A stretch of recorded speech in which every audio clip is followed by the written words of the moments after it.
Agradecer a la sección la invitación para estar aquí con todos ustedes. Y bueno, gran parte de la información que yo iba a aportar está ya, o una buena parte, expresada, lo cual me ahorrará algunas cosas.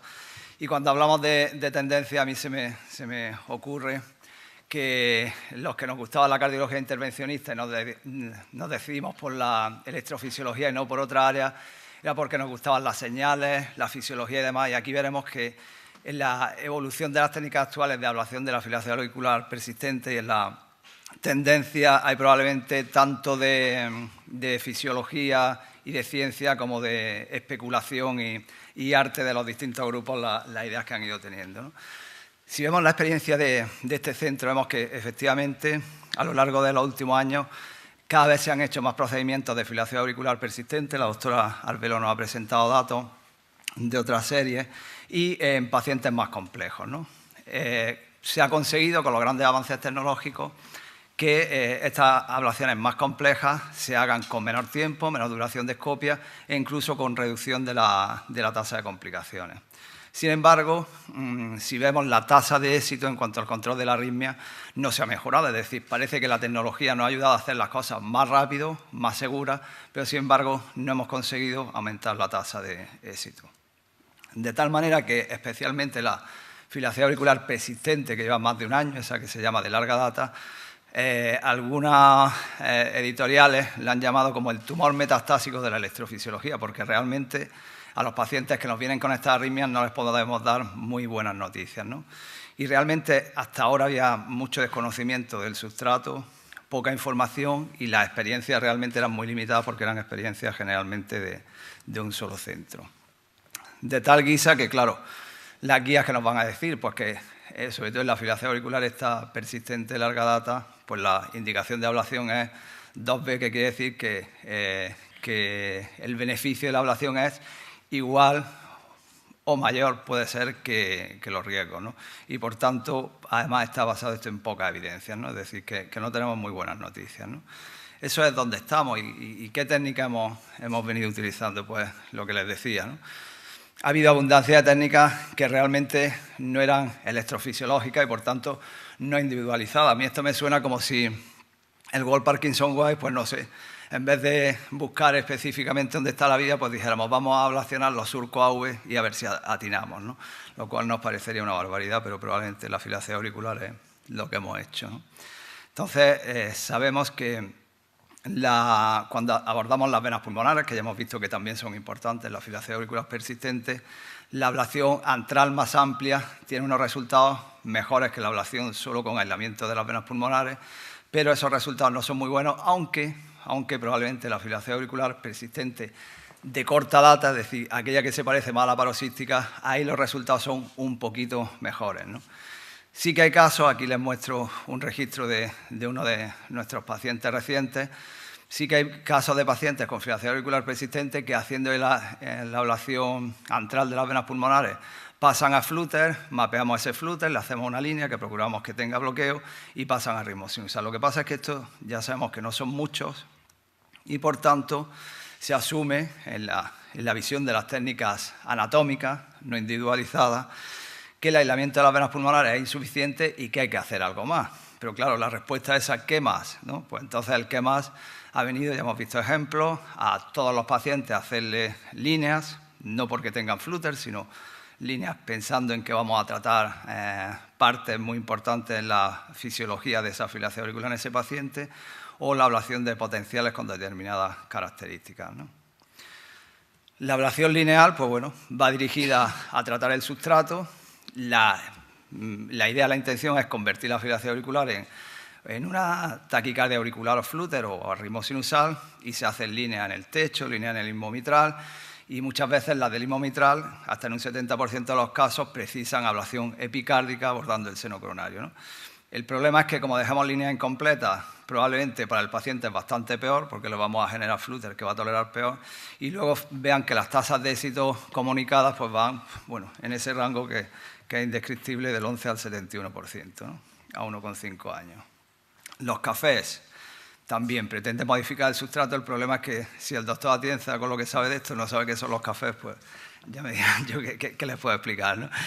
El inventor del milagro, el doctor Nademani, pues aquello era fabuloso, vamos, ya se había acabado la discusión sobre qué hacer sobre la fibrilación auricular persistente, pero el problema de estas cosas es que cuando van a otro grupo a mirar lo mismo, pues realmente no se reproducen los resultados, ¿no?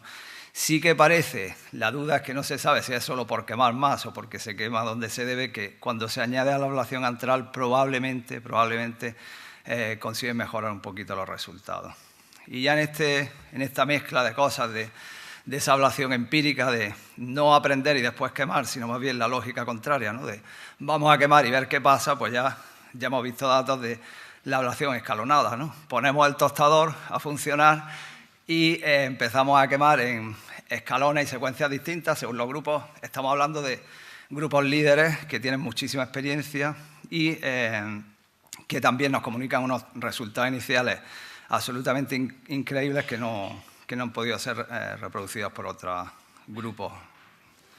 El problema aquí es que estamos hablando de procedimientos que incluso en estos centros de excelencia duran muchísimas horas, con una radiación extremadamente alta, y sobre todo el problema que generan es que la tasa de recurrencia de taquiarritmias auriculares organizadas es altísima, aparte de que también aumentan las complicaciones, ¿no? Y además no sabemos si queda algún tejido miocárdico auricular que sirva para algo, ¿no? Quizás puede tener mucho más sentido la estrategia escalonada que nos propone el grupo de Hamburgo, que probablemente se asemeja más a lo que a lo mejor hacemos más de nosotros, ¿no? Que es el empezar con la ablación de las venas pulmonares y si con esto vuelve el paciente a ritmo sinusal bien, si no le hacemos una cardioversión, esperamos un tiempo, intentamos poner fármacos, inducir otra arritmia, otros triggers. Si no inducimos nada, pues decimos que estos pacientes han sido respondedores a la ablación de venas pulmonares. Si es que se vuelve a reinducir la fibrilación auricular o no conseguimos quitarla, pues entonces ya sí que le hacemos otras cosas. Igualmente, si en el seguimiento hay recurrencia de la fibrilación auricular y hay que repetir el procedimiento y las venas estuvieran aisladas, vemos algo más, pues aislamos en otro sitio, ¿no? Pero digamos que inicialmente encuentran que el 81% de sus pacientes serían el grupo respondedores de que únicamente con la ablación de venas pulmonares se consigue el que se mantengan en ritmo sinusal. Finalmente, con una mediana de 2 procedimientos, se hace solo ablación de venas pulmonares en el 50% de sus pacientes.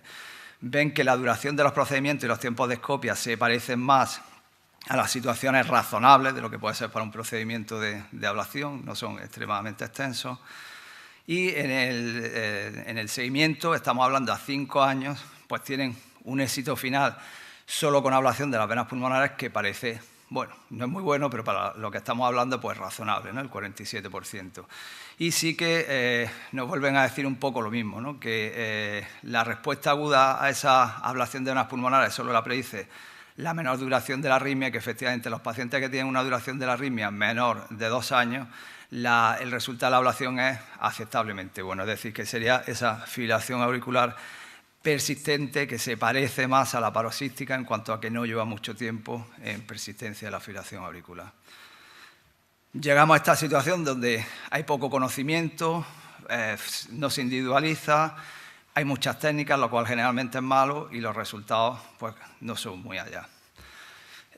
Información reciente nos dice, estaremos equivocándonos en el órgano, a ver si vamos a tener que hacernos nefroelectrofisiólogos, porque bueno, este ensayo es interesante en el sentido son pocos pacientes, pero en pacientes con fibrilación auricular y hipertensión no controlada parece que la ablación de arteria renal con el mismo catéter que hacen al aislamiento de las venas pulmonares mejora sorprendentemente mucho los resultados del control de la fibrilación auricular.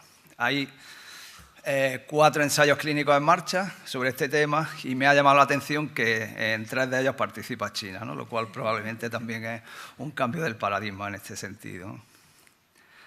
Y ya llegamos pues, a las técnicas electrofisiológicas que ya el doctor Atienza nos ha presentado, que van más individualizadas, ¿no? Buscando el sustrato del paciente y viendo cuál es su problema, ¿no? Ya hemos visto que en la fibrilación auricular persistente, cardiovertir al paciente, inducir, buscar los focos, se puede hacer, pero es extremadamente complejo porque hay que hacer múltiples cardioversiones y utilizar multitud de catéteres multipolares en ambas aurículas, ¿no? Y probablemente Lo que hace falta son técnicas, como ya hemos visto, todos tenemos estos ejemplos tan bonitos de donde ablaciones circunscritas en alguna zona, en este caso aislando una vena pulmonar, el paciente, pues la vena pulmonar sigue en filación auricular, pero pasa a ritmo sinusal, es decir, somos capaces de circunscribir, de encapsular la filación auricular con aplicaciones y ablaciones relativamente circunscritas, inclusive en la filación auricular persistente. Por tanto, lo ideal es hacer cartografía, sí, cartografía también de la filación auricular, algo que se nos antojaba como imposible, ¿no? Y de hecho, por eso venían todas las técnicas anatómicas, ¿no?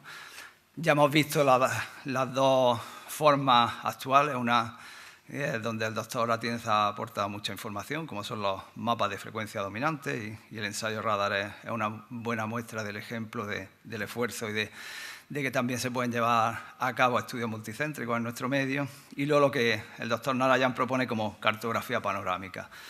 Serviría para ver que en la filación auricular en humanos hay rotores o focos estables, al menos, y que esa ablación puntual pues, puede determinar la filación auricular. Ya han visto la técnica que propone el doctor Narayan con esos catéteres CESTA multipolares, donde ven que efectivamente son capaces de identificar estos focos casi en el 100% de los pacientes, no solo con filación auricular paroxística, sino también persistente, lo cual, si esto se confirma, pues una información muy importante, y como efectivamente en el 25% están en la aurícula derecha, y ya han visto que sus resultados son impresionantes en cuanto a que la ablación guiada por estos focos, los resultados son mucho mejores, y también son impresionantes en el sentido de que nos dicen que terminan el 56% de las filaciones auriculares, muchas de ellas son persistentes, con aplicaciones de apenas 4 minutos, es decir, aplicaciones muy limitadas son capaces de acabar la filación auricular, ¿no? Y nos muestran varios ejemplos de ello.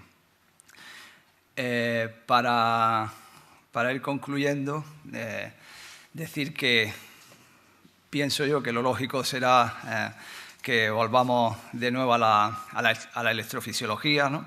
Que es lo que nos gusta y para lo que nos dedicamos, y que, aparte de esto, bueno, de que adaptemos la técnica, se han propuesto una serie de medidas que podrían servir para mejorar los resultados en estos pacientes donde las ablaciones pueden ser especialmente complejas. Una, indudablemente, es la selección, es decir, la filación auricular de larga data como hemos visto, un sustrato bastante complejo, pero además seleccionar en función de la cardiopatía y del tamaño auricular. La anestesia general parece que nos ayuda a estabilizar los catéteres y mejorar las lesiones, suspender la miogrona, se dice aumentar la potencia de la energía para conseguir lesiones transmurales más permanentes. Ya hemos comentado el aislamiento más proximal o tener más empeño en buscar esos focos, y probablemente el control de contacto de los catéteres también pueda ayudar en este sentido, ¿no? Entonces, para concluir, decir que en casos seleccionados de filación auricular persistente, bueno, hemos visto que la ablación de venas pulmonares puede ser una estrategia inicial razonable en esos casos que no llevan demasiado tiempo en filación auricular y que no tienen mucha cardiopatía, que probablemente a veces a nuestros pacientes les tenemos que decir simplemente que han llegado demasiado tarde, o sea que en la situación actual probablemente no le podemos ofrecer mucho más, y que probablemente la vuelta a la electrofisiología debe ser el camino adecuado, y que adaptemos el procedimiento al paciente y no que tengamos el mismo traje de medida para todos los pacientes. Y esto es todo.